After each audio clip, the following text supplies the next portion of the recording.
Everyone. जो next topic हम आज करने जा रहे हैं बजटरी कंट्रोल के अंदर, वो है हमारा एडवांटेजेस ऑफ बजटरी कंट्रोल, कि बजटरी कंट्रोल के क्या लाभ जो हैं किसी भी ऑर्गेनाइजेशन को होते हैं। तो फर्स्ट जो एडवांटेज आ गया हमारा, फर्स्ट जो हमारा एडवांटेज है मैक्सिमाइजेशन ऑफ प्रॉफिट, कि प्रॉफिट को मैक्सिमाइज करने के लिए जो है बजटरी कंट्रोल हेल्पफुल होता है, क्योंकि इसमें जो है हम तरह तरह के कैपिटल और रेवेन्यू एक्सपेंडिचर्स को कंट्रोल करने का काम करते हैं।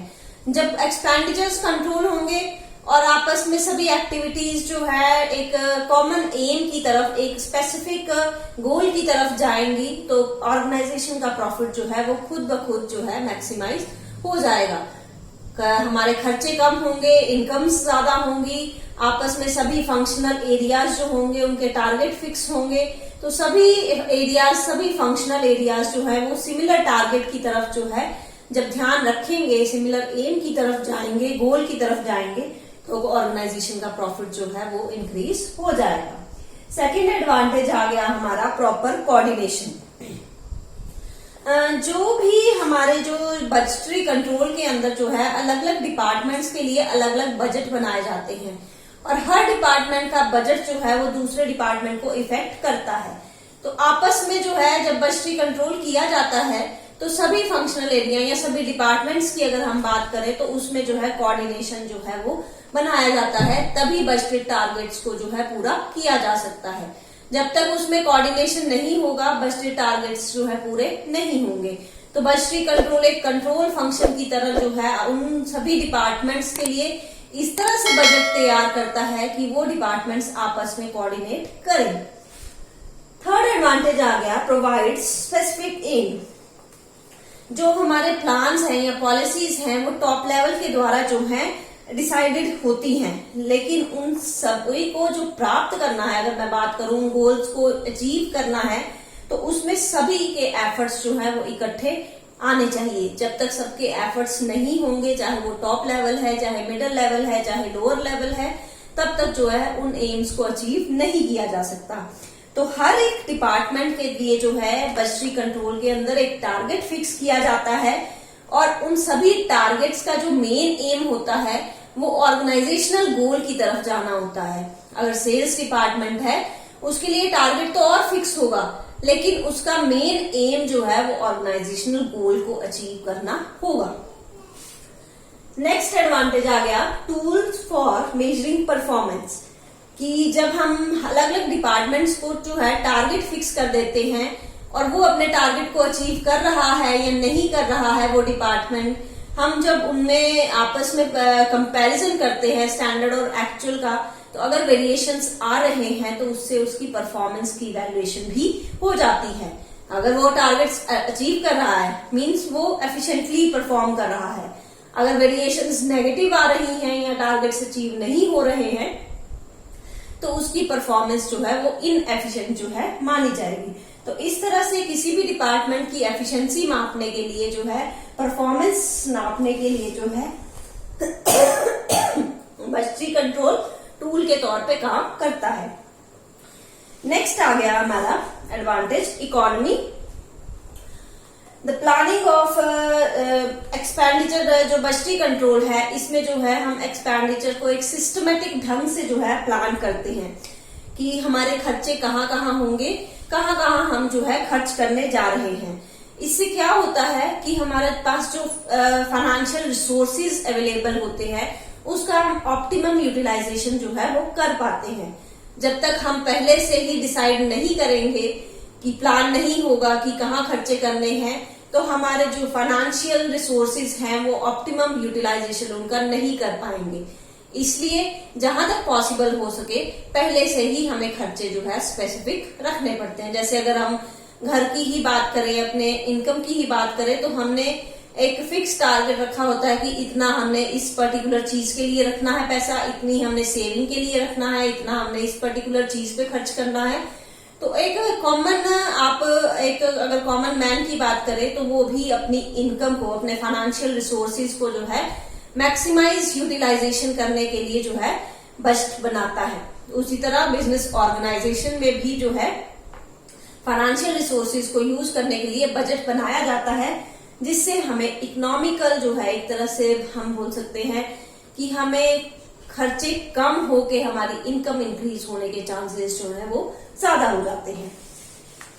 नेक्स्ट हमारा जो एडवांटेज आ गया वो आ गया करेक्टिव एक्शन, कि हम जो है मैनेजमेंट जो है बजटरी कंट्रोल का यूज करके, बजटरी कंट्रोल की टेक्निक्स का यूज करके जो है टाइम टू टाइम रिपोर्ट करती है कि कहाँ पे वेरिएशंस आ रहे हैं। जब टाइमली रिपोर्टिंग होगी तो उतनी ही जल्दी करेक्टिव एक्शंस भी लिए जा सकेंगे। बजटरी कंट्रोल में जो है हम फाइनेंशियल पीरियड खत्म होने से पहले ही जो है करेक्टिव एक्शन जो है ले सकते हैं। बस इसके लिए ये शर्त है कि टाइमली रिपोर्टिंग होना जो है जरूरी है। नेक्स्ट हमारा एडवांटेज आ गया क्रिएट्स बजट कॉन्शियसनेस, कि जो हमारा बजटरी कंट्रोल है वो एम्प्लॉयज के अंदर कॉन्शियसनेस, बजटरी कॉन्शियसनेस जो है वो बनाता है। मींस उनको उनकी रिस्पॉन्सिबिलिटी के प्रति जो है याद दिलाता है, रिस्पॉन्सिबिलिटी याद दिलाता है कि उनके लिए जो है वो एक क्या काम उनके जिम्मे सौंपा गया है, उस काम को वो किस तरह से पूरा करेंगे। तो उस चीज की जो है एडवांटेज भी बजटरी कंट्रोल में जो है बिजनेस ऑर्गेनाइजेशन को मिलती है। नेक्स्ट हमारा एडवांटेज आ गया रिड्यूस कॉस्ट, कि आज के कॉम्पिटिटिव वर्ल्ड में हर एम्प्लॉयर या हर बिजनेसमैन जो है यही चाहता है कि उसकी कॉस्ट कम से कम हो और उसकी सेल्स ज्यादा से ज्यादा हो। तो इसमें भी बजटरी कंट्रोल जो है, क्योंकि ये कंट्रोलिंग टेक्निक है, इसमें एक्सपेंडिचर्स को कंट्रोल किया जाता है, तो इसमें भी बजटरी कंट्रोल हमारी हेल्प करता है। नेक्स्ट आ गया हमारा डिटरमाइनेंट्स वीकनेसेस, की बजटरी कंट्रोल में जब वेरिएशंस आते हैं, जैसे मैंने परफॉर्मेंस इवैल्यूएशन बोला, तो वो भी की जाती है और कहाँ कहाँ वीकनेस है बजट में, या फिर एम्प्लॉयज की रिस्पॉन्सिबिलिटी कहाँ तक पूरी नहीं की जा रही है, तो वो वीकनेसेस भी इसमें सामने जो है आ जाती है।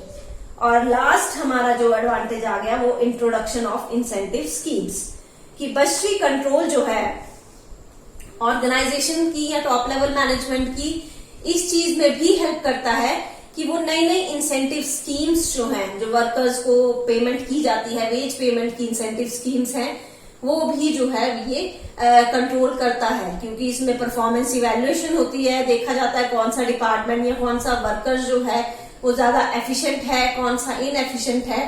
तो उस बेसिस पे जो है नई इंसेंटिव टेक्निक्स भी इंट्रोड्यूस जो है की जा सकती है। तो ये थी हमारी एडवांटेजेस ऑफ बजटरी कंट्रोल। जो नेक्स्ट टॉपिक हम करने जा रहे हैं वो है हमारा limitations of budgetary control. Limitation है हमारी अनसर्टन फ्यूचर, कि बजटरी कंट्रोल जो है बजट बनाया जाता है तो फ्यूचर के लिए बनाया जाता है, तो वो हमारा फ्यूचर जो है अनसर्टन है। हम जितना मर्जी एस्टिमेशन स्टीक लगा ले, मतलब बेस्ट एस्टिमेशन के बावजूद भी कई बार जो है फ्यूचर अनसर्टेनिटीज जो है हमारे बजटरी कंट्रोल टेक्निक्स को जो है फेल कर देती है। बजटरी कंट्रोल जो है फ्यूचर के साथ साथ, फ्यूचर कंडीशंस के साथ साथ अपडेट होना जरूरी है। सेकेंड लिमिटेशन आ गई हमारी बजटरी रिविजन्स रिक्वायर्ड, कि बजट एक बार आपने बना दिया तो आप कहें कि वही बजट हमारा रेगुलरली फॉलो किया जाएगा, तो वो पॉसिबल नहीं है। इसमें टाइम टू टाइम जो है रिवीजन की रिक्वायरमेंट होती है, यानी कि जो बजट टारगेट्स फिक्स किए गए हैं उसमें टाइम टू टाइम चेंज करना जरूरी है। और वो चेंज कब आएगा, जब वो करेक्टिव एक्शंस कब लिए जाएंगे, जब जो है टाइमली रिपोर्टिंग जो है बजट की जाएगी। अगर टाइमली रिपोर्टिंग नहीं है तो हमारा बजट जो है वो सक्सेसफुल नहीं हो पाएगा। थर्ड लिमिटेशन आ गई हमारी डिस्करेजेस एफिशिएंट पर्संस। बजट में क्या होता है कि टारगेट फिक्स होते हैं हर एक पर्सन के, हर एक डिपार्टमेंट के, तो ज्यादातर वर्कर्स या डिपार्टमेंट्स का यही एम रहता है कि वो अपने टारगेट को पूरा कर ले। पर कुछ एफिशिएंट वर्कर्स डिपार्टमेंट्स ऐसे होते हैं जो कि टारगेट से ऊपर जाकर भी काम कर सकते हैं, पर बजटरी कंट्रोल में उन एफिशिएंट वर्कर्स को जो है किसी तरह की एफिशिएंसी का रिवॉर्ड जो है वो नहीं मिल पाता। तो ये भी एक लिमिटेशन है बजटरी कंट्रोल की, कि वो पर्सन्स भी जो है एक तरह से इनएफिशिएंसी के साथ ही रहकर उनका एफिशिएंसी इतनी होती है उन वर्कर्स में कि वो मैनेजमेंट लेवल तक जा सकते हैं, लेकिन वो चीज जो है अचीव नहीं की जाती इसके अंदर। नेक्स्ट हमारा लिमिटेशन आ गया प्रॉब्लम ऑफ कोऑर्डिनेशन। जो हमारा बजटरी कंट्रोल है उसकी सक्सेस इस चीज पे डिपेंड करती है कि सभी फंक्शनल एरियाज या सभी डिपार्टमेंट्स में जो है कितना कोऑर्डिनेशन है। अगर जो है एक डिपार्टमेंट दूसरे के साथ कोऑर्डिनेट नहीं करेगा तो उसका इफेक्ट जो है सभी डिपार्टमेंट्स पे जो है पड़ता है। जैसे मैंने पहले भी बताया था कि बजटरी कंट्रोल की टेक्निक्स या टारगेट्स इस तरह से सेट होते हैं कि एक डिपार्टमेंट के टारगेट का इफेक्ट दूसरे डिपार्टमेंट में पड़ता है। तो अगर उनमें ही आपस में कोऑर्डिनेशन नहीं होगा, सेल्स और परचेज डिपार्टमेंट में ही कोऑर्डिनेशन नहीं होगा, तो बजटरी कंट्रोल टेक्निक सक्सेसफुल नहीं हो पाएगी। नेक्स्ट हमारा लिमिटेशन आ गया कॉन्फ्लिक्ट अमंग डिफरेंट डिपार्टमेंट्स, कि ज्यादातर क्या होता है कि हर डिपार्टमेंट जो है सिर्फ अपने स्पेसिफिक एम्स को अचीव करने की कोशिश करता है, वो ऑर्गेनाइजेशनल एम की तरफ जो है ध्यान नहीं देता है। और अगर सेल्स डिपार्टमेंट है तो वो सिर्फ सेल्स के लिए जो टारगेट अचीव किया रखा गया था उसको अचीव करने की कोशिश करेगा। उसको इस चीज से नहीं लेना देना कि ऑर्गेनाइजेशनल पूरे ऑर्गेनाइजेशन का जो एम है, जो पर्टिकुलर एम है या गोल है, वो अचीव किया जा रहा है या नहीं।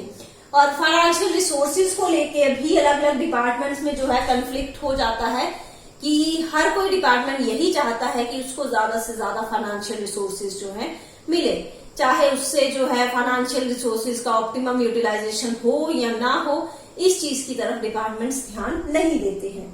और लास्ट हमारा लिमिटेशन आ गया depends upon support of top management, कि कोई भी टेक्निक चाहे वो कंट्रोलिंग है या प्लानिंग है या कुछ भी है, वो तब तक सक्सेसफुल नहीं होगी जब तक टॉप लेवल मैनेजमेंट का जो है सपोर्ट जो है वहां नहीं मिलेगा। अगर टॉप लेवल मैनेजमेंट पॉलिसीज बना रही है मान लो, पर अचीव तो लोअर लेवल वालों को करना है, मिडिल लेवल वालों को करना है, तो उनको जब तक सपोर्ट नहीं करेगा टॉप लेवल, उस लेवल वर्कर्स को सपोर्ट नहीं करेगा, तब तक हम किसी भी टेक्निक को जो है सक्सेसफुली इम्प्लीमेंट नहीं कर पाएंगे। तो इसी तरह बजटरी कंट्रोल टेक्निक भी तब तक सक्सेसफुली इम्प्लीमेंट नहीं होगी जब तक टॉप लेवल मैनेजमेंट जो है मिडिल लेवल या लोअर लेवल वालों को प्रॉपर सपोर्ट जो है नहीं करेगी।